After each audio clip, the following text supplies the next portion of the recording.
Hello, everybody. I'm Will. And I'm Kristen. And this is I'm watching the Umbrella Academy, Season 3, Episode 2. World's biggest ball of twine. That was in the episode. So it turns out that Vanya is just Victor. Yeah. And there it is. Love it. We had a couple two, like, I guess you'd call them coming out moments. The Allison makes sense, because didn't they have, like, kind of a... They had a nice... Well... Didn't they have, like, a labored past? Not really labored. Well, Victor had a labored past with all of them. But he's, like, slit Allison's throat in Season 1. But once they found each other again in Season 2, even though Victor had lost his memory, they, like, formed a nicer, like, a nice bond after that. They were waiting for Marcus, who is the Sparrow #1. Yeah, who got sucked into the orb. Bring the briefcase that Grace had hidden. Yeah, she just took it for some reason. And hid it in the basement where the orb is also. And those things may or may not be connected. Yeah. We don't know.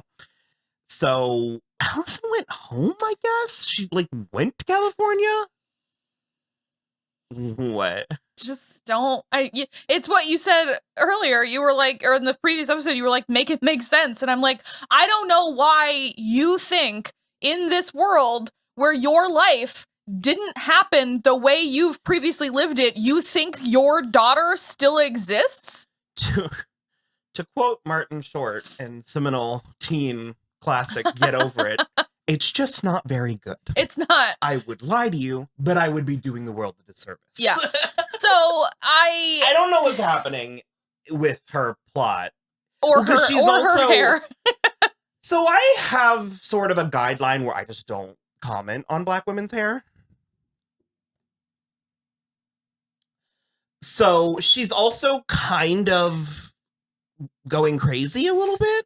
Yeah, she, like, saw... When they were waiting at the diner, she, like, saw the diner worker who was racist to her in the 60s. But then it wasn't actually that guy. And then she went out in the alley and saw the guy from the bus, Mr. Pocket. What was his first? I forget his first name. Jonathan, maybe? No. Regardless... She saw him, and then she chased him, and then he sort of disappeared, and then he was, like, making frost on a fire escape. Well, there was, like, I couldn't tell if it was just ambiance, like, just, like, alley. No, it felt like it was spreading. Okay. Yeah. And also, in her sort of, like, fugue state, or whatever, like, her in-between state, she saw... maybe the child or her child or the other child had magic eyes or something. That's what happens to everybody's eyes when she rumors them. Okay. They turn white. She rumored her daughter. That's why she ended up getting a divorce, because the husband saw it. Okay, sorry, my bad. Yeah, because the daughter, like, wouldn't go to... She wanted another story, and Allison was like, I heard a rumor you got really tired. Yeah. So she's, like, remembering some stuff and imagining some other stuff. I just would have been weirdly fine if the show was just sort of, like, dropped that plot. Because it was odd the whole time. Yeah, well, they don't talk about her child at all in season 2. Because she's, like, married to someone else, but it's like... Because it was Ray, right? And I liked him. And it's, like, in the 60s and everything, and so I kind of understand, but it's like, once you realize you're not in your correct timeline, I would just be, like, I don't need her to be grieving and also acting irrationally stupid. And she's doing both. They're all kind of dense about it, so that does take it down a notch for me. I think what's also interesting, too, is that we did find out something else in this episode, which is that they've created some kind of time paradox, which, if I had to guess, is going to bring about the apocalypse. And secondly, all of their mothers died before they were meant to have given birth to them.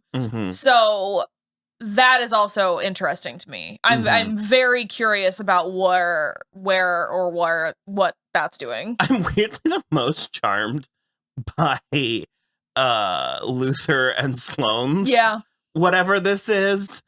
It seemed, well, because he figured out that it was the literal exact same time where I was like, what's your deal, Sloane? And he figured out that she was trying to honeypot him, but he called it Did he call it a honey jar? I don't Honey remember. trap. Honey trap? Honey trap works. Oh, okay. I thought it was called. I mean, honey pot, yes, Mhm. but it's, I mean, a honey trap. That makes sense to me, like phonetically. They think that the Umbrella Academy has Marcus or did something with Marcus. Because he's missing. They think they took him. The sort of ineptitude is on both sides. but it's on its way to being one of the things I'm enjoying about the season. We're just not fully there yet. Yeah. Because there was a hilarious scene with Diego and Stan. His son, yeah. Fighting Alfonso and Jamie. In a really upsettingly depressing convenience store. Upsettingly set designed convenience store with just like, there was also like a cold case of milk as like department stores don't have end caps really, and like in the same way that it was like on display. It was like just a like singular refrigerated display of like milk only, and then Diego went flying into it, and I was like, that's just gonna smell so bad. You know, they're not gonna get underneath the aisles. Ugh. I also love that like I am not a fan of Alfonso. No. And I love that they seemingly comprehend that hitting him just comes back on them, but it's not going to stop them from trying. Damn it. Well, here's the thing for me is like I thought it was just like punching, but I didn't realize if you used a projectile, it would also, because Stan threw one of Diego's knives at him, and he got sliced in the leg himself as well. Mm-hmm. So, I mean, it does also hurt Alfonso, who also sometimes his chin just falls off. Pieces of him fall off. He's got this like Dick Tracy villain vibe thing that I just can't abide. And also he has asthma, and I'm like, you don't seem useful. Like, you don't seem super useful to I mean, I guess he's as useful as Sloane. I don't know. Like, she can levitate things. Yeah, so she can project it. Yeah. I was gonna be like, anytime a fight broke out, I'd be on the ceiling. I'd just be like, because she was levitating Victor, sorry, when Victor was like, I don't know what to call she did it energy blast. She did it to Luther, and she did it to Luther. Such a good song.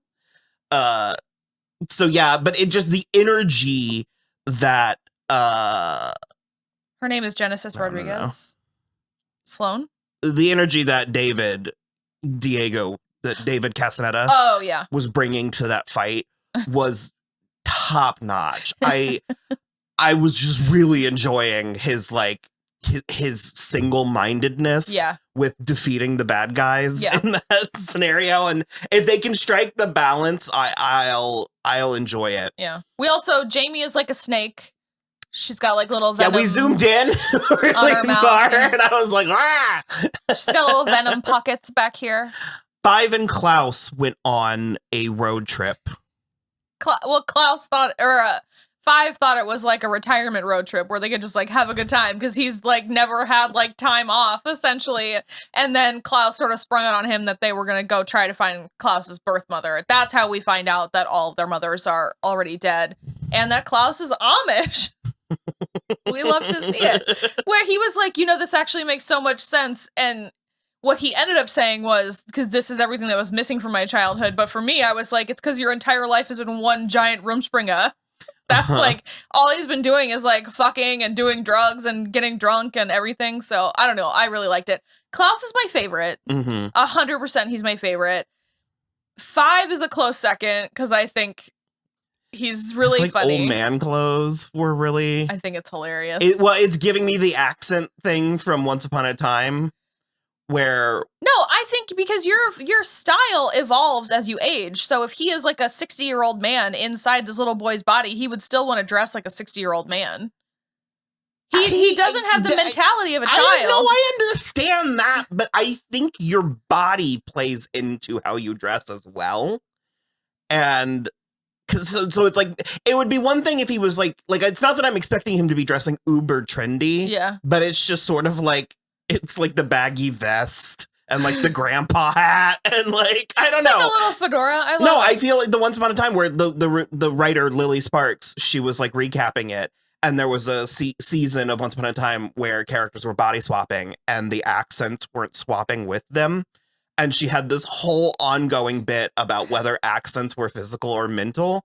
And it's like both, but also they're more mental than anything. So they should have been swapping bodies. The accents should have been swapped. But then it would be too easy to realize that, like...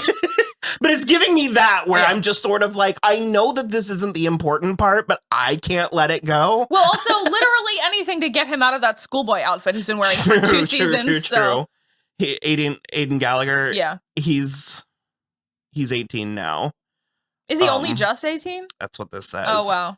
Because I was going to say he has that sort of like cute, like baby deer. Yeah, a little. I see it. Like when like boys reach this point and they're in between. It's like, oh, it's almost a man. It's almost there. That's rude. I don't mean it. I meant it was cute. Yeah. And then that like weird hellmouth in the basement pulsed and mutilated all of the cows, but seemingly only the cows. I think it's eating. But it's like... Because it keeps getting a little bigger. Sure, but it's only shown us it taking... Animals and Marcus near the Umbrella Academy. Well, Marcus wasn't near the Umbrella Academy. I'm just Marcus sort of like... was inside the Umbrella Academy. It's in the basement of the Umbrella Academy. No, I know, but the people, the white worm is a people, not a place. What? I'm struggling. The Umbrella Academy, our characters. Oh, our people. Okay. Because he was there with Grace when it like took him.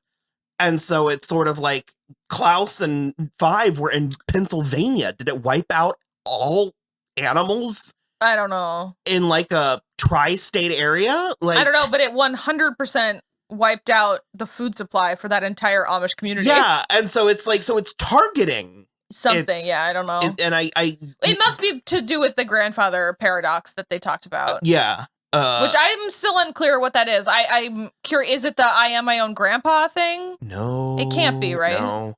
Because also that front desk clerk is still looking for his dog. And what was his name? It was like Mr. Buttercrumble or something. Like, so I'm really stupid. distressed. It was really a bummer. Less so about the cows. Yeah. But although they were cute and just minding their business. They were just doing cow. Yeah. Like, and You're succeeding giving me cow. at it. Yes, honey. So I don't know. Lila is around. Well, so we didn't really cover it. She was trying to hop to Berlin. Yeah. And her briefcase stopped working. Yeah. So now she just knows that the briefcase is in the basement. Well, I think she assumes that if the Umbrella Academy hasn't jumped again, they lost it. So I think she's also doing like reconnaissance and stuff. Yeah, so she stole a bunch of powers to get the briefcase. I suspect it's not going to work because something needs her to be in this timeline. So I think it's still not going to work. And that's, I think, how she's going to get back in the mix with the Umbrella Academy. Because she's going to be like, why isn't this working? It's weird the characters we keep and the characters we don't. Yeah. Because also Sissy died. I really liked Sissy. Well, Sissy was... She was old. She would have been, like 80. Yeah. Yeah. But she's just... Victor had to... Yeah. Ponder. Also, it's amazing how they were like laying groundwork for this transition without knowing that that Elliot was going to transition, because when I was rewatching it yesterday and today, I was like, this is all over the place. Like, it is really obvious and then they pulled all of the parts where they were talking about it. Well, Vanya had a male love interest in season 1, so I think it's part of yeah, that felt like wearing a costume. Inauthentic. Yeah. I think it's part of the whole like coming into yourself. Yeah. Because Victor even said in this episode, he was like, Sissy opened something up inside me. Because Allison was like, you just never told me before. And he was like, I didn't even really know or have a word to call it, which is authentic. Yeah. You know, I went through that with a friend. Mm-hmm. And so, yeah. Well, I read a couple things that Elliot worked with the writers to like make it authentic. So I like it. I think it's great. I was going to say one other thing and I forgot. Oh, about the boyfriend in season 1. He was also like a serial killer. Mm-hmm. So it was red flags everywhere. I don't have their name. Faye. Yeah. With the Ravens. Yep. To quote the Raven, nevermore. Nevermore. I'm not into it. I think I know it's the point. I don't love the Sparrow Academy, and like, I'm really glad that we kept Justin Min around, but not like this. He sucks. He does, but I think there's potential for him. Sure. And I do like Sloane, and I do like fucking. Oh, Jamie. I also Luther.